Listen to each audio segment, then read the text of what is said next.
What's up, everybody? Ron Harris here, MD Online Editor. I love talking about training. Training's my favorite thing. I don't really like to talk about the gossip stuff too much, to my detriment. But I got an email this morning asking about a technique that I've been using for many, many years called pre-exhaust. And I realized maybe not everybody knows what it is. Maybe even if you do know what it is, you hadn't thought about it in a long time, haven't utilized it. So first of all, what is it? It's I want to give credit to, there's always been some debate as to who invented it. The late Robert Kennedy of Muscle Mag, he always claimed to have invented it sometime around 1968 or 69. He probably did. Arthur Jones, who invented all the Nautilus machines, he also took credit for coming up with the pre-exhaust concept or principle. So it was one of those guys.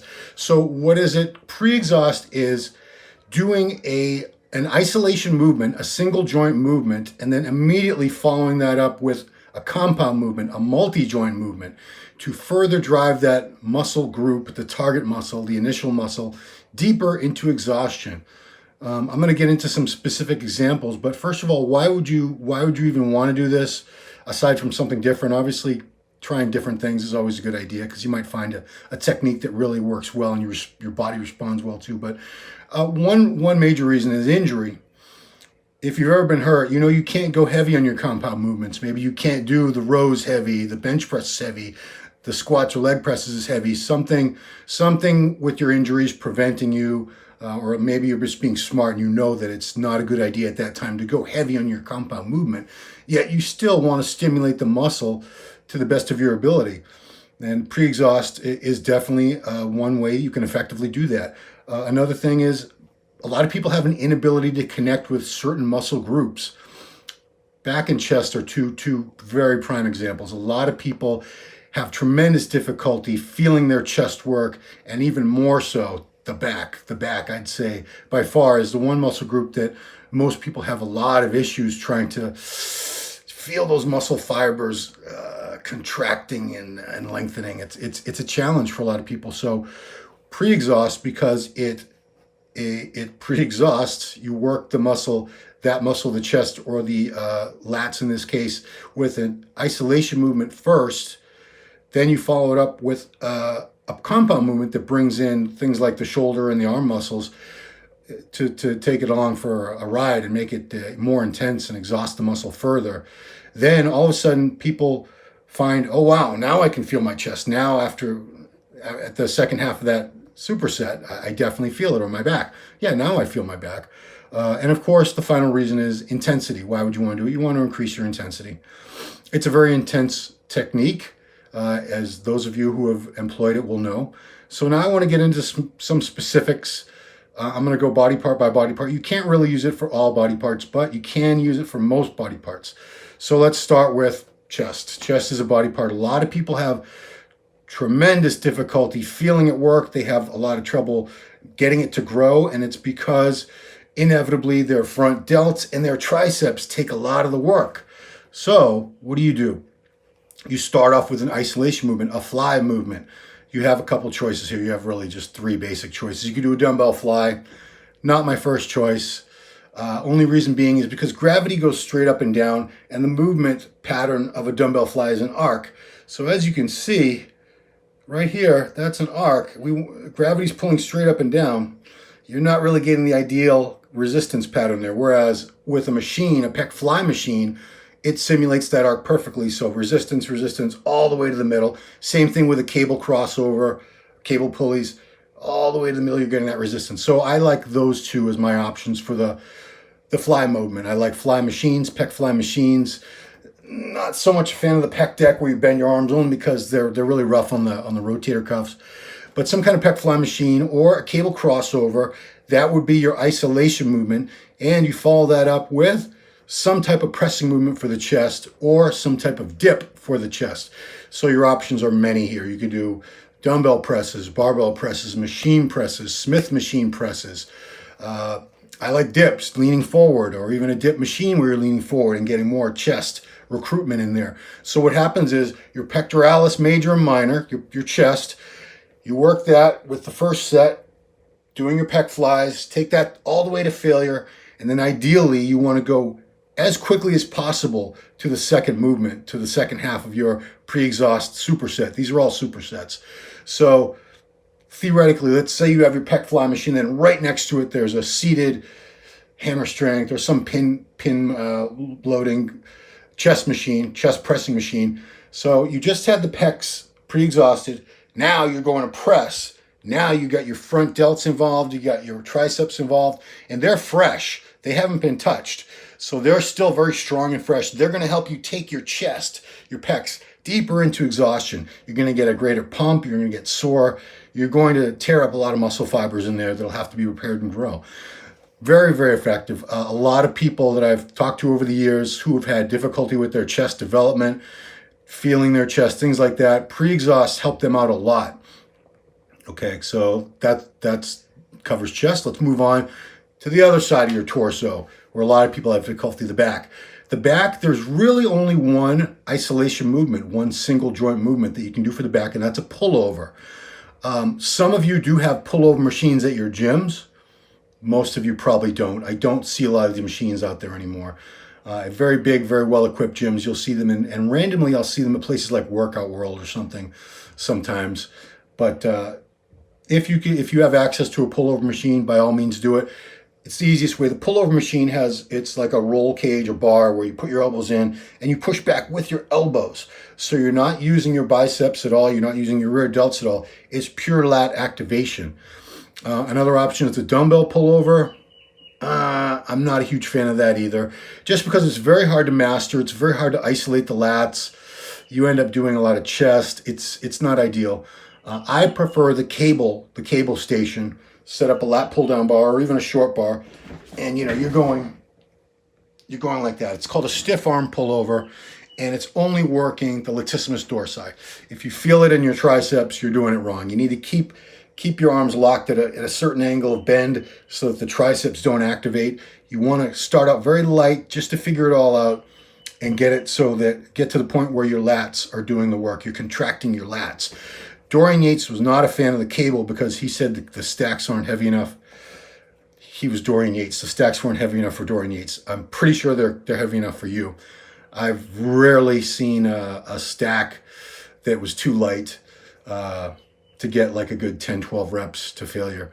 If that's the case, maybe you can pin a little plate on or something. Point being, pullovers, isolation movement for the lats. Then you go directly into, you have a lot of options here. You could do what we call a vertical pulling movement. Vertical pulling movements are chin-ups, lat pull-downs, pull-down machines. You're pulling in a vertical plane. So the back, really, the compound movements for back are pretty much just vertical pulls and horizontal pulls. Horizontal pull would be a pull toward your body. So any kind of row, dumbbell row. In this case, you'd have to use 2 dumbbells at a time because you don't want to have your back pre-exhausted and then by the time you get to the other arm, it's already recovered. You'll find that these muscle groups do recover fairly quickly, so you do need to move pretty fast. So barbell row, dumbbell row, 2-arm dumbbell row, machine row, cable row. These are all good choices because your lats have been pre-exhausted by that isolation movement, the pullover, and now you're going into compound movements where you're using the biceps and the rear delts, which are fresh. Remember, they haven't done anything yet, so now they're getting into the act and they're taking your lats deeper into exhaustion, which is what you want. Like I said, a lot of people I know have had many issues, especially with the back, where their biceps take over. There used to be an old cliche saying, if you see somebody with great biceps, they probably don't have a good back, which in most cases is true. Obviously, we can name some champion bodybuilders who had awesome backs and awesome biceps, but we don't need to go there. So that covers your back. Let's move on to the next part of your torso, the shoulders. Okay, the shoulders, any type of lateral raise, and here I do like dumbbells. Dumbbell lateral raise, machine lateral raise. If you're gonna do cables, again, with all these pre-exhaust movements, you have to do both limbs at once. So if you're gonna do cables, you have to set them up so you can do both arms at once. Otherwise, I prefer to see you doing dumbbells or machine. Lateral raise, that's gonna pre-exhaust the medial head of the deltoid, the middle. Then you go into any kind of overhead press. You can do a dumbbell press, a barbell press, a machine press. Because you're already somewhat exhausted from the first movement, I do tend to gravitate toward using machines for that second half of the superset, for the compound movement in pre-exhaust. Just seems to make things easier because you don't have to worry about balancing the weight. And, you guys can argue. If you have no issues going right into a movement that requires a lot of balance and coordination, like a squat or a dumbbell press, go for it. For most people, I think you'd be better off with a machine on that second half of the superset. So shoulders are pretty simple. And I want to go back a second. Arthur Jones, who may or may not have invented pre-exhaust, he came out with an entire line of Nautilus machines that were called the pre-exhaust line or something. And they were designed so you didn't have to get up at all. I remember very distinctly because I was just turning 18 years old. I joined a Nautilus center at my gym at the University of Santa Barbara, University of California, Santa Barbara. It's been a while, guys, since college, UCSB. So they had a machine where you could do lateral raise, and then there were handles right here, and you went right into an overhead press. They had a chest machine where you laid back. It had the movement bars, so you could do your pec fly, your pec deck, whatever you want to call it. And then there were bars down here. You went right into your bench press immediately. He didn't have all the machines. There was one made for, and I've seen them and used them other times later on in life. There was one he made with a cable pullover, and then it had a bar here to do lat pull downs. You'd use an underhand narrow grip for lat pull downs on that machine. And he made one for legs, which was a leg extension, and then it had a platform right in front of you, so you could go right into leg presses. So let's go into that next. Hamstrings, I don't find, are really suited well to pre-exhaust. You can do any kind of leg curl with two legs and then follow it up with a stiff leg deadlift, but I don't really consider the stiff leg deadlift a compound movement. Someone's going to blast me for that. I suppose you could do something like leg press with your feet high, but in most cases for the legs, you're going to be doing quads. So very simple, a leg extension perfectly isolates the quadriceps, no other muscle groups involved. Do your leg extension, isolate the quads, and then you go right into a leg press, a hack squat, a squat. You have your choice there of a compound movement. Personally, for balance purposes, I like the leg press, and in most cases, it seems most gyms have the leg extension machines somewhere near a leg press anyway, so you usually don't have to go very far. In the gym I go to now, Bayshore Athletic Club, my favorite leg extension machine is set up almost directly across from a whole row of leg presses. So that's what you do for legs. For quads, you'll do a leg extension and then some sort of leg press, hack squat, Smith machine squat. Just because you don't have to balance and your back is supported, I tend to like leg press. Last but not least, let's get to the arms. Arms, this actually is a very effective technique for arms. Let's start with biceps. Any kind of curl with two arms, barbell curl, preacher curl, machine curl, two-arm cable curl, doesn't matter. Anything where you can really exhaust your biceps with a curl, and then you go into, my favorite one is a narrow grip pull down. You could do chin-ups. I suck at chin-ups these days. You could do chin-ups or a cable pull down, a lat pull down. I like to use a short bar. The bars are only like this long, straight bar, with my hands almost all the way in the middle. And you can see my little biceps. So when you're pulling, you're not trying to activate the lats. You're actually trying to pull with the biceps. And it's easier than it sounds. And your biceps will be on fire. It's crazy how well it works. Doesn't work so well with things like rows, other compound movements for back. I've tried a bunch of them, variations. Always come back to that narrow grip cable pull down. Seems to work best for the biceps. Triceps, you have a lot more options. So for triceps, you do any kind of extension movement. You could do skull crushers. You could do cable pushdowns.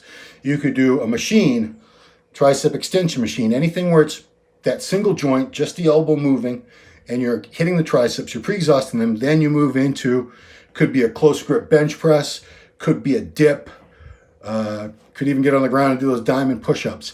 Anything that's a compound movement that stresses your triceps, and these work really, really well. You'll find the pump and burn your triceps from these pre-exhaust supersets is pretty damn great. I'm going to wrap it up because I'm trying to make these shorter. It's very hard because I go on and on. I love training. I love talking about training much more than I like the gossip stuff. I got to start talking more shit about people, right? Anyway, guys, that's what pre-exhaust is all about. Those are some examples of how you can utilize it yourself, get some great results.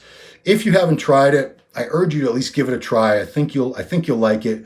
You might not want to use it all the time, but it's definitely a tool, a technique you can sprinkle into your workouts here and there just for something different, hits the muscle a little more intensely. And especially if you have injuries and can't go heavy on your compound movements, or if you've had issues really feeling a target muscle work, give pre-exhaust a try. I really think you'll like it. Thanks for watching. Please subscribe to the channel.